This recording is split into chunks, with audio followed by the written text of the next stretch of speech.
announcement today, Chris? Vaccine is good news. You know, we've been asking and hoping for vaccine for some time. I also think it's great we're getting a sample of the vaccine from Pfizer so that we can test our systems. The military was stood up recently and will be able to test delivery. Obviously, it's a vaccine with very cold storage. So it's good news, and Canadians need good news in a pandemic close to Christmas, and we've been asking for a plan, we've been asking for a vaccine, so I'm happy when we get some. Êtes-vous rassuré justement qu'il y ait ce plan en place par le général Fortin? Malheureusement, il n'y a pas un plan maintenant, mais nous sommes en train de planifier pour les vaccins. C'est bonne nouvelle, les vaccins, et on va recevoir quelques vaccins avant janvier, et on doit utiliser pour un test, pour planifier pour l'année prochaine, parce que on va recevoir des millions de vaccins au printemps, et on doit être prêt pour ça. Are you concerned that 3 or 4 people in Europe got sick from the vaccine? And also, who's liable for that if somebody here gets sick from it? Is it the government? Is it the manufacturer? Well, while I was in my meeting, I got the news on the Health Canada approval. We're going to be reviewing that, but the early indications we saw was the efficacy rate was very high, mid-90s, very good. The safety rate is also very high and in line with normal influenza vaccines. So I think this is why we need to plan. Canadians have questions. Supporters of all political parties have questions. The more information we have in the plan, the more Canadians will feel comfortable with what's coming in the new year when most of the vaccines arrive. Do you think it should be mandatory, or should it be incentive for people to take it? Do you have any thoughts on that? The provinces are rolling out plans on how it will be worked within the school setting, within the work setting. That is a provincial responsibility. We've been pushing for the federal government to make sure we have the freezers, to have the capacity, to have the distribution, particularly for Indigenous communities, an area of the federal responsibility. Each province will determine how the vaccines will be prioritized and what restrictions there may or may not be. Juste sur l'aide médicale à mourir, comment est-ce que vous allez expliquer aux Québécois à la prochaine élection que vous avez tenté de bloquer ce projet de loi qui est quand même assez important? On a des questions raisonnables pour les Québécois handicapés, pour les aînés. Dans les CHSLD, il y a des questions sur un projet de loi important. On a seulement des questions raisonnables, comme un député libéral, un médecin. Et c'est important pour le Parlement d'avoir des débats sérieux sur les enjeux comme ça. Et nous sommes en train d'avoir une approche. C'est seulement pour les précautions, les safeguards, pour les plus vulnérables dans notre société, les handicapés, les aînés. Et c'est pourquoi on a une approche raisonnable. What's been the greatest challenge in this hybrid parliament this year? Year ending, you've had your last caucus meeting. What reflecting back, what can you say about that? I think the Conservative Party has shown we're willing to work with the government. We've supported large bills to support CERB payments to fix the problems in the early support programs. We've been asking since May to fix the rent assistance for small business. We will work with the government where we can and push for a better response. And I'm very happy with the vaccine news. It's great news, and we've been pushing for that.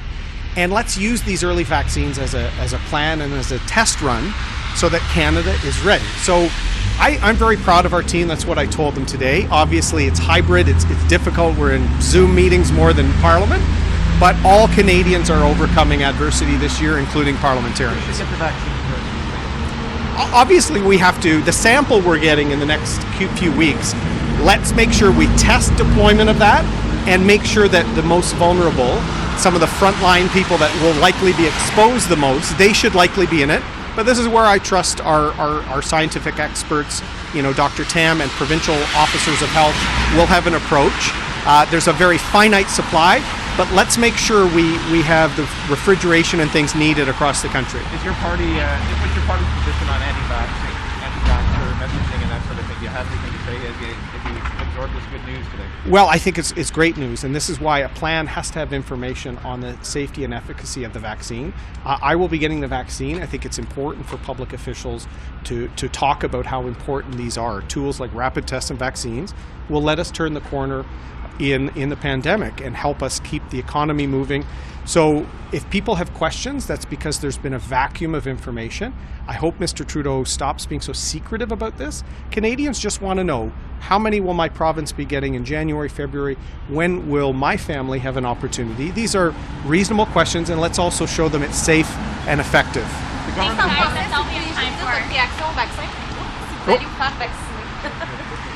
Les vaccins, les tests rapides sont les outils importants en pleine d'une pandémie. Et c'est pourquoi j'appuie les vaccins. Je vais recevoir dans une période de temps raisonnable pour moi.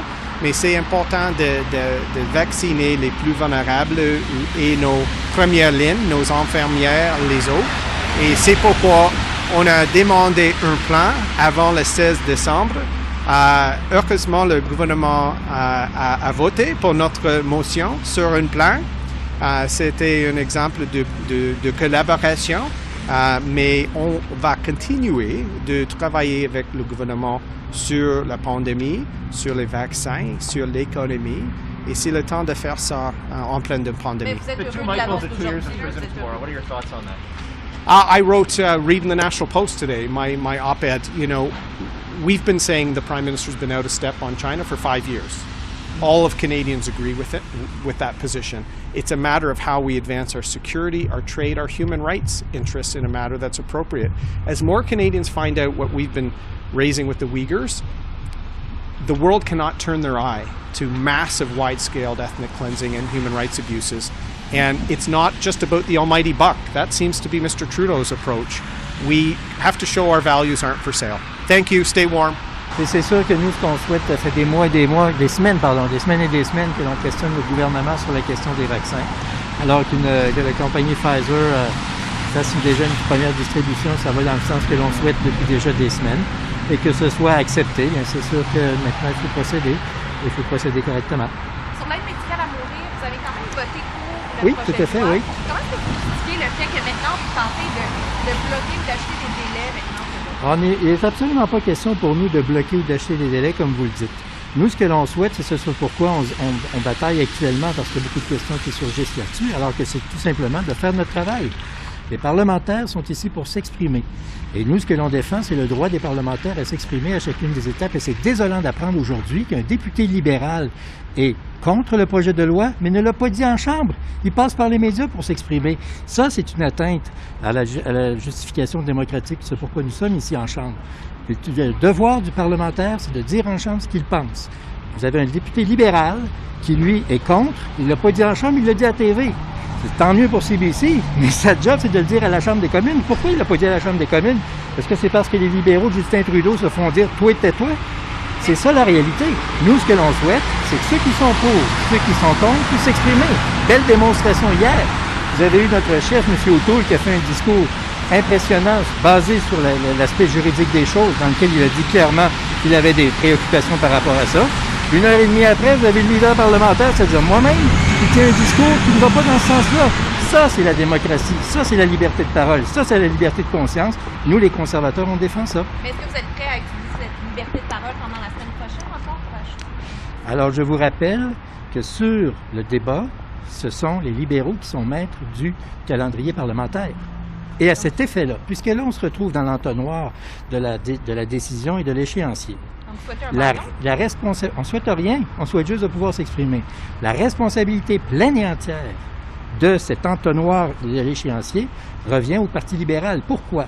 Parce que le projet de loi a été présenté de façon initiale au mois de février. On comprend qu'il y a eu la COVID. Et quand le Parlement a repris en septembre, si le gouvernement n'avait pas prorogé la Chambre, on aurait eu, j'ai fait les calculs, 24 jours parlementaires de plus. 24 jours de Parlement de plus, ça c'est du temps que l'on peut s'exprimer. Là, on est loin de l'entonnoir de l'échéancier. Mais pire que ça, mettons qu'on accepte le principe qu'ils n'ont pas prorogé la Chambre. Quand ils ont rappelé la Chambre après le discours du trône, quand est-ce qu'ils ont déposé le projet de loi? Le 5 octobre. On a perdu au moins 7 jours parlementaires de débat. Et là, aujourd'hui, ils nous traitent de tous les noms parce qu'on veut s'exprimer, alors que c'est eux qui ont créé de toutes pièces l'entonnoir de l'échéancier. Mais la réalité reste la même, M. Bessel. Il pourrait y avoir un but juridique au Québec parce qu'il y a ce blocage Alors, j'ai déjà des questions, puis j'ai déjà répondu, puis les gens, quand on leur explique, ils trouvent ça intéressant et intelligent. D'ailleurs, vous avez Paul Journet qui le décrit très bien dans son article aujourd'hui. La vie continue, là. C'est pas le vide, c'est pas le noir total. C'est la décision de la Cour supérieure qui s'applique. Alors donc, la vie continue. Mais ce que l'on constate, c'est que malheureusement, les libéraux, parce qu'ils n'ont pas été responsables dans leur approche, tentent de nous faire porter le blâme sur la situation actuelle, alors que c'est eux qui sont complètement responsables de cette situation-là, pas nous. Nous, notre devoir, c'est de permettre aux députés qui veulent s'exprimer de pouvoir le faire. Et ce que l'on constate malheureusement, c'est que les députés libéraux sont dire « toi, tais-toi ». Vous avez le député de la région de Thunder Bay, qui est un médecin, là. Je comprends qu'il est tout jeune, il vient juste d'être élu, là, mais c'est un médecin qui a une conscience par rapport à ça, avec laquelle il est contre. Et il ne l'a pas exprimé en chambre, il l'a exprimé à CBC. Tant mieux pour CBC, mais sa job, c'est de le dire en chambre. Et il ne l'a pas fait. Merci beaucoup. En anglais sur le vaccin. Well, about the vaccine, well, as you know, for many weeks, we asked to have the vaccine. So, and we asked a tough question on the government to have the vaccine as soon as possible. So Pfizer now have done that, and well, the scientific from the Health Canada did their job. Good time for meetings now, a little better at the end of the year. Sorry? C'est mieux pour les Canadiens maintenant, cette nouvelle? Well, obviously, as you know, that's what we are asking for many days in a row and many weeks also, asking to have the vaccine. Because we need that we need that. That's what we were asking for the government for many times. And so what we are seeing now today is that the Pfizer have made their homework. But what we wish is to know, to have more vaccine as more as we can. People are there. So we were talking about 30,000 people. This is good. But we're talking about 38 million Canadians. Is that correct for you folks? Merci. It's been a pleasure and an honor to talk to you.